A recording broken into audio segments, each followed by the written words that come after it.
The moment I realized my family had chosen to protect the lie instead of the truth, I was sitting at my mother's kitchen table holding a document no one thought I was supposed to see. At first, I believed there had to be some explanation. A missing context. A mistake in paperwork. Something small enough to preserve the version of my family I had trusted my entire life.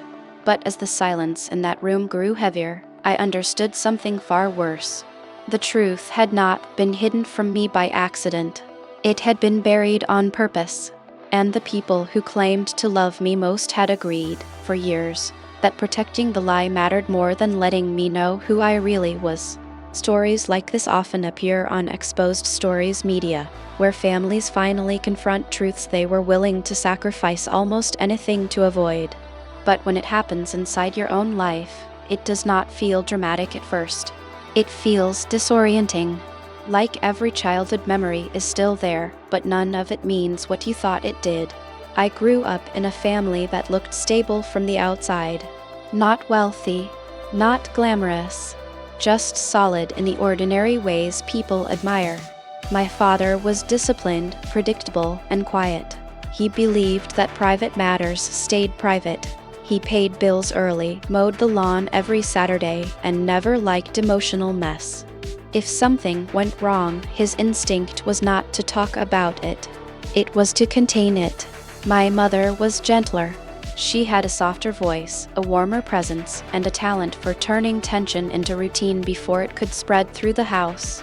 She remembered birthdays, packed lunches, and always seemed to know when someone needed comfort before they asked. She was the emotional buffer between the rest of us and whatever life threw at the family. That made her easy to trust.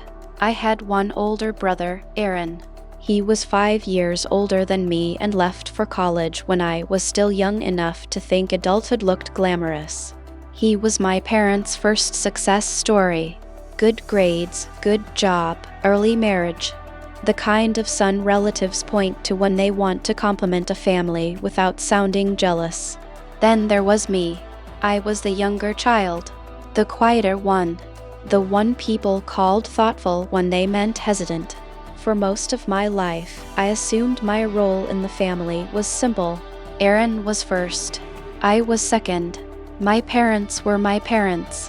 And everything difficult that happened before I was old enough to understand had already been handled, filed away, and survived. That illusion lasted until I was 32. The first crack in it appeared years earlier, though I didn't understand it at the time. When I was 14, I found a photograph in my mother's dresser drawer. It was old, slightly bent, and hidden beneath folded scarves she rarely wore. In the picture, my mother was much younger, maybe barely 20. She was standing beside a little girl with dark hair and serious eyes. I remember asking who the child was. My mother looked at the photo for half a second too long before answering. Then she said it was an old family friend's daughter and put the picture away. The explanation sounded thin even then, but children learn quickly which questions make adults uncomfortable. So I stopped asking. A few years later, my grandmother called me by the wrong name. Not fully wrong. Close. But different enough that I noticed. We were sitting on her porch during the family barbecue, and she looked at me with a strange expression before saying, "You remind me so much of then." She stopped. She corrected herself immediately and said she was tired. Everyone moved on. I did not. There are moments that don't make sense when they happen, but stay lodged in your memory because something in your body understood them before your mind did. That was one of them. Still, I had nothing concrete, only a growing collection of strange details that never quite formed a question I could prove. Then my grandmother died. That is what set everything in motion. After the funeral, my mother asked if I could help her sort through old boxes in the attic. Aaron lived in another state by then and had already gone home, so it was just me, my mother, and a house full of inherited things no one wanted to examine too closely. Most of the boxes were boring. Old bills, holiday decorations, yellowed recipes clipped from magazines. but one box had my grandmother's handwriting on the side, and beneath it, in smaller letters, she had written one word: truth. At first, I thought it was one of her odd habits. My grandmother labeled things in ways that made sense only to her. But the moment my mother saw the box, she went still. Not dramatically, just enough that I noticed.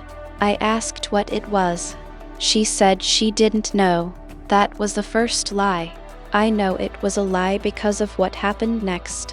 When I reached for the lid, she said we should sort the easier boxes first. That, more than anything, made me want to open it immediately. Avoidance is revealing when it comes from people who pride themselves on control. Inside were papers tied in string, 2 photographs, and a sealed envelope with my name on it. My full name. Not as a child, as an adult. I felt my pulse in my hands before I even opened it. My mother said quietly, "Maybe you should wait." That sentence changed everything. Because wait only makes sense when the person speaking already knows what is inside. I opened it anyway. The first sheet was a copy of a birth certificate. Not mine. At least, not the one I had seen years earlier while applying for a passport. Same date of birth. Same hospital. Same city. But the parental information was different. My mother's name was there. My father's was not. In his place was another man. A name I had never heard in my life. I looked up immediately. My mother was crying before I even asked the question. That was the moment I understood the truth did not begin with the document. The truth began years earlier, and everyone in my family had been living around it without me. I asked who the man was. My mother sat down hard on an old chair by the attic window and put both hands over her face. For a while, she said nothing. Then she whispered the sentence that divided my life into before and after. He is your father. Not stepfather. Not a man she once knew. My father. Only not the father who raised me. The room felt airless after that. I asked where my dad's name was. She said it had been changed later, by legal adoption, after she married the man I had always known as my father. My chest tightened so hard I had to sit down on the floor. I asked why no one had ever told me. She didn't answer immediately. Then she said something that made me understand the scale of the betrayal. She said, "We thought it was better this way." We, not she. Not one frightened young woman making one impossible decision. We, that meant my father knew. My brother knew. And somehow, somewhere, other people likely knew too. The second photograph in the box made it worse. It showed my mother again, younger, standing beside the same little girl I had seen years earlier in her drawer. Only this time, behind them, barely in frame, was the man from the birth certificate. He had my eyes. I did not need science for that. I knew it instantly, in the ugly, undeniable way blood announces itself. I asked who the girl was. My mother cried harder. Then she said, "Your sister." Not Aaron's sister. My sister. Another part of my life, erased before I was old enough to know it had been taken. For several seconds, I could not even form language around what that meant. I had not only been lied to about my father. I had been lied to about being an only younger child in a 2-sibling family. The architecture of who I was inside my own house had been fabricated. I asked where she was now. My mother said she didn't know for sure. That answer felt immediately false. You do not cry like that over a person you have not thought about in decades. You cry like that over someone whose existence has remained active inside your conscience. I asked again, this time louder. Where is she now? My mother said she thought she still lived in Oregon. Thought. Still. Every word she used made the lie bigger. I demanded to know how long everyone else had known. She said my father knew from the beginning. Aaron found out when he was 19 after overhearing a fight between our parents. My grandmother knew everything. And my Aunt Linda knew some of it. That was when the truth changed shape. It was no longer only a family secret. It was a family agreement. Everyone had chosen not to tell me, not because the truth was impossible, because the lie was easier to maintain. My father came home before sunset. My mother must have called him, because the moment he stepped into the attic doorway and saw the papers in my hand, he did not ask what happened. He knew. I expected denial, excuses, something urgent. Instead, he stood there with the kind of exhausted resignation that only made me angrier. I asked him if it was true. He said yes. I asked if he had known the whole time. He said yes. Then I asked the question that mattered most. Why did you all decide I didn't deserve the truth? That was the first moment he looked genuinely shaken. Not because he had been caught, because the moral weight of it had finally been said plainly. He told me he adopted me when I was 3. He said he loved me as his own and never wanted me to feel different inside the family. He said the man on the certificate had been unstable, irresponsible, and eventually gone. He said they believed they were protecting me from confusion, shame, and pain. Then he said the sentence I still hear sometimes in the middle of the night. He said, "We were trying to keep the family together." That was the lie beneath the lie. Because they had not kept the family together. They had edited it. They had removed people, history, and truth until the version that remained could be managed. And they called that love. That night ended without resolution.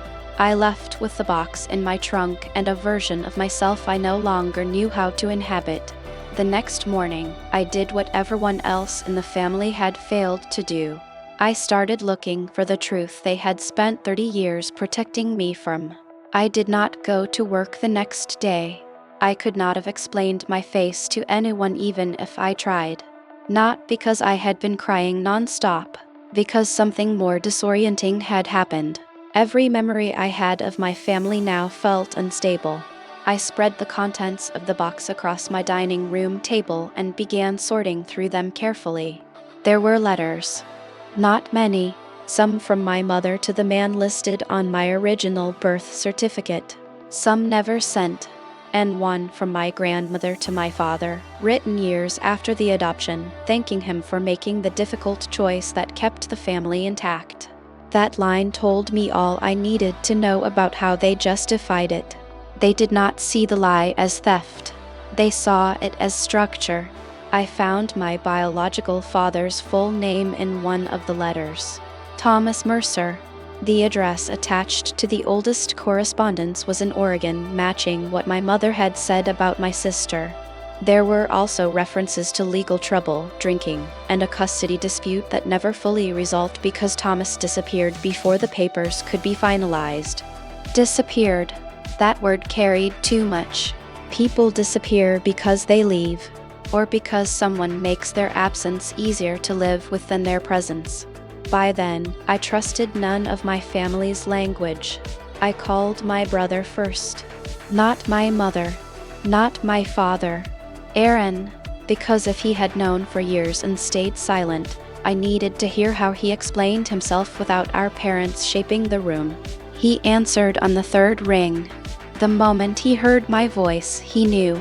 I could tell from the pause before he said hello. He said my mother had told him something came out. Something came out. As if the truth had emerged naturally from the walls instead of being kept from me by decision. I asked why he never told me. He said it wasn't his place.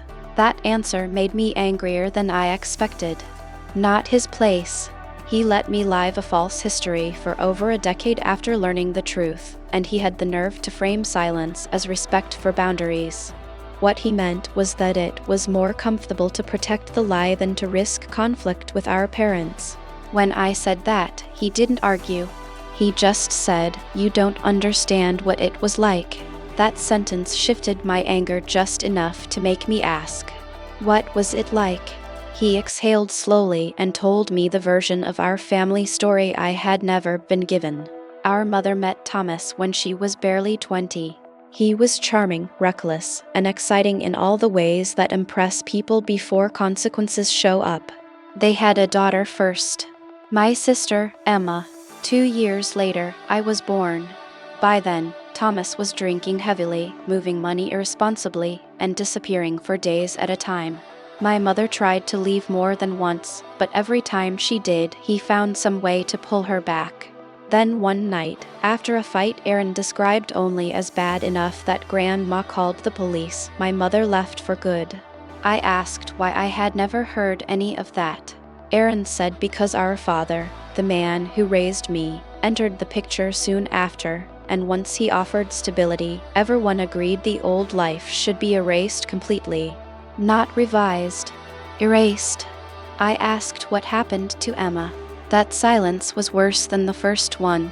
Finally, Aaron said Emma did not come with my mother. My body went cold. He explained that during the separation, Thomas kept Emma with him while my mother took me. The temporary arrangement became a legal mess. Then Thomas vanished with Emma before the custody process finished.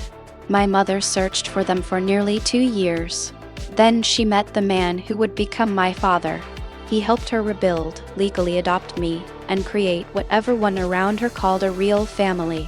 Emma, however, remained with Thomas, lost, in every practical sense, to the version of life my mother had escaped. That was the truth no one wanted me to know. Not only that I had another father, that I had a sister who was left behind. I could not speak for several seconds after Aaron said it, because now the lie was bigger than identity. It was about abandonment, however complicated, and the kind of maternal grief that does not fit into polite family narratives. Aaron told me something else then, something I had not expected. Emma found our mother 15 years later. Not through magic. Through records, old relatives, and enough determination to force the past open. She contacted our mother first by letter, then later by phone. They met once, then again, and eventually my parents made the decision that changed everything. They decided I should never know, not because Emma was dangerous, because her existence threatened the story of our family that they had spent years stabilizing. That was the second betrayal. The first was hiding where I came from. The second was actively keeping me from my sister after she had already been found. I hung up on Aaron after that. Not dramatically. I simply had nothing left to say that would not collapse into shouting. Then I did what I had avoided until then. I searched for Emma. At first, nothing obvious came up. Emma Mercer was not a rare enough name to pull one clear answer from the internet. But I had an old Oregon address, a county name, and several dates. That was enough to keep going. 3 hours into the search, I found a marriage license record. Same birth year, same county where Thomas had last lived. A newer surname attached. Then I found a public employment profile. School district administrator. Salem area. The headshot made my stomach drop. She looked like my mother. Not vaguely, not sentimentally, with the same set to her mouth and the same tired steadiness in her eyes. I stared at the screen so long my laptop timed out. This was not abstract anymore. My sister had a face, a city, a real life built in a world that ran parallel to mine while my family pretended she belonged only to the past. I did not contact her immediately. I spent 2 days reading every old letter in the box again. One from my mother, never sent, was the worst of them all. In it, she wrote that if I ever knew the truth, she feared I would hate her more for choosing peace than for losing courage. Choosing peace. That phrase sickened me. Peace is what people call silence when they benefit from it. On the 3rd day, I sent Emma a message. I kept it simple. My name, what I had learned, and one sentence that felt too small for the size of what it meant. I think you are my sister. She replied 14 minutes later. Just 6 words. I've been waiting for this message. That was how I found out she had always known about me. Not in a vague sense. Specifically, she knew my name. She knew where I grew up. She knew our mother had been told repeatedly not to confuse things further by telling me. That phrase came from my father, the man who raised me, the one who spoke most often about honesty, order, and protecting family.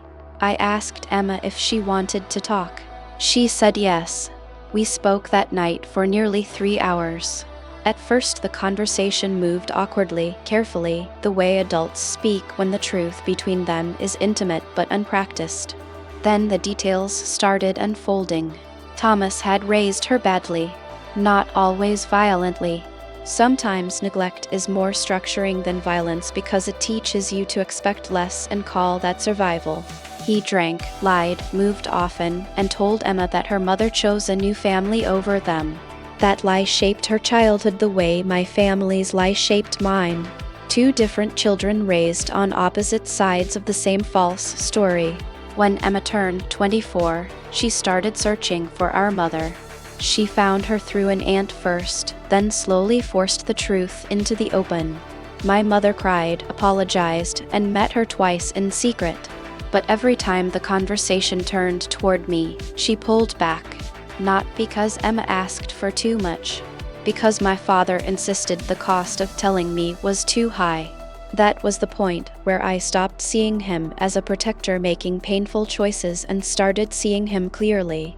He was protecting the lie because the lie preserved his version of fatherhood, marriage, and family. He was not keeping me safe. He was keeping himself central. Emma asked if I wanted to meet. I said yes before fear had time to interfere. We arranged it for the following weekend. I did not tell my parents. For the first time in my life, I understood why people keep things from family. Not because secrecy feels powerful, because sometimes truth needs room to breathe before the people who suffocated it can reach it again. The night before I left to see her, my mother showed up at my apartment unannounced. She looked like she had not slept. She knew, somehow. Maybe Aaron told her. Maybe she had simply lived in fear of this exact moment for so long that she recognized it on my face the second I opened the door. She asked if I had found Emma. I said yes. Then I asked her the question she had been avoiding for 30 years. Why did you keep choosing the lie? My mother cried before she spoke. Then she said something that was probably the most honest sentence she had ever given me. She said, because once we started living inside it, the truth never got easier to carry than the shame. That was the closest she came to the center of it. Not protection, not order, shame. And my whole life had been arranged around their refusal to face it. Meeting Emma did not feel like a revelation.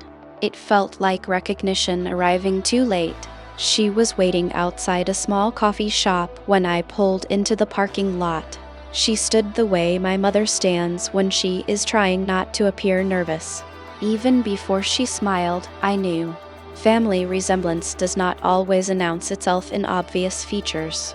Sometimes it lives in posture, in hesitation, in the way a person seems familiar before your mind can explain why. For a few seconds, neither of us moved. Then she walked toward me and said my name softly, like she had practiced not saying it too soon for years. I hugged her before I meant to. Not because everything was healed. Because some part of my body had recognized her before the rest of me caught up. We talked for almost 5 hours. Not continuously. There were long pauses. There had to be. You cannot absorb 30 years of altered family history without silence making room for it. Emma told me about her childhood first. Not every detail, only enough to explain the shape of it. Thomas had always been unstable, not the sort of instability that announces itself clearly to outsiders, but the kind that makes home unpredictable. Promises collapsed. Bills went unpaid. Anger appeared without warning. He raised her inside a story where our mother was selfish, weak, and gone. For a long time, she believed him. Then she grew older. She saw documents he forgot to hide. heard relatives contradict him, and slowly realized she had been raised inside someone else's bitterness. That was when she started searching. What shocked me most was not her anger. It was her restraint. She had every reason to hate my mother, hate me, hate the entire second family built in the space where she had been erased. Instead, she spoke with the tired clarity of someone who had lived with too many unanswered questions to waste energy on theatrical rage. She said the hardest part was not being left behind. It was knowing people could find ways to keep loving you privately while refusing to tell the truth publicly.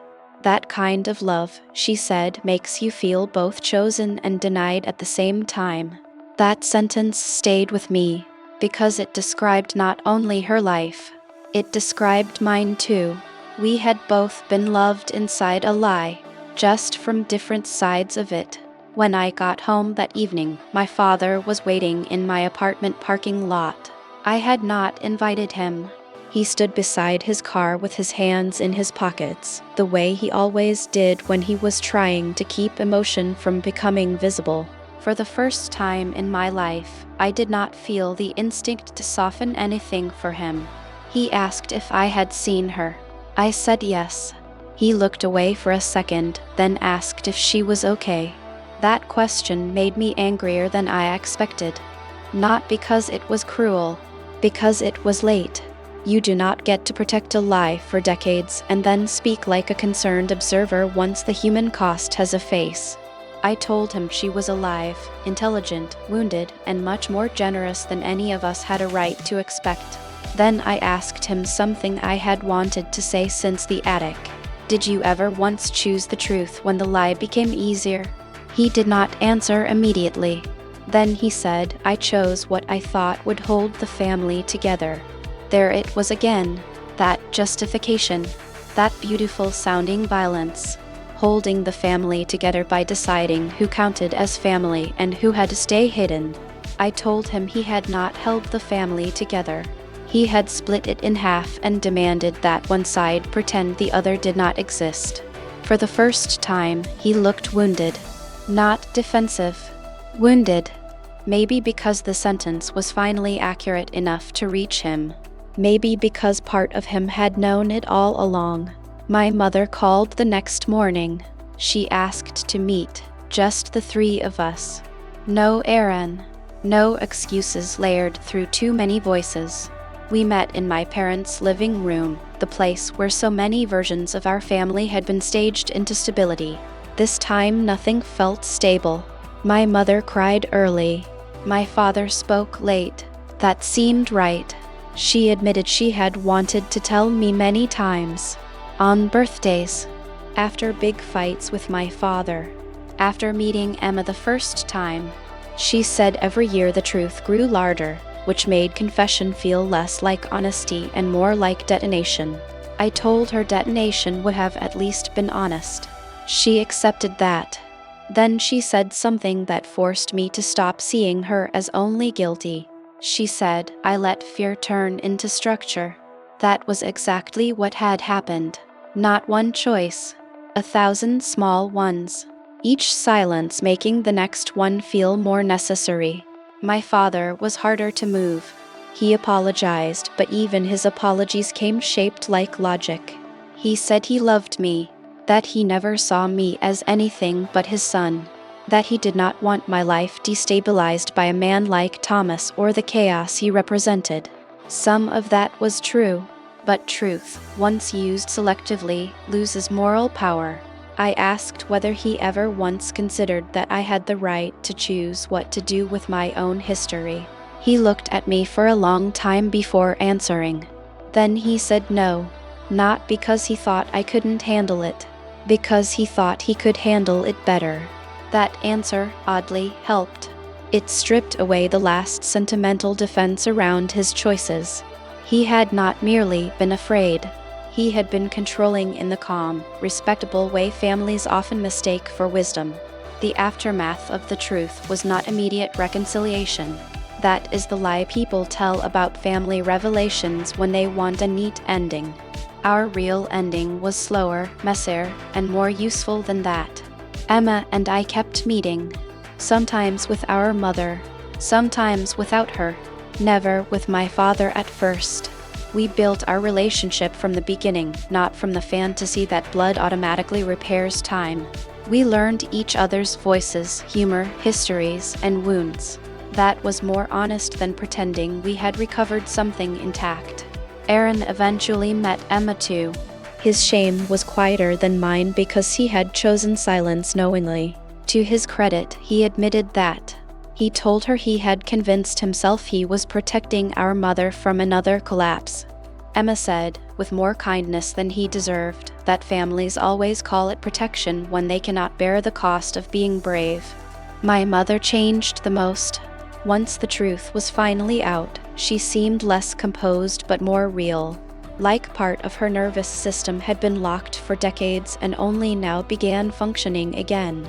She stopped calling Emma the situation when she was stressed and started using her name without hesitation. That mattered more than outsiders would understand. My father changed the least, but even that is not nothing. He never became emotionally fluent. He never turned into the man who could sit in tears and speak with total vulnerability. But he stopped defending the lie as protection. That was significant. By the second year, he could at least say the sentence plainly.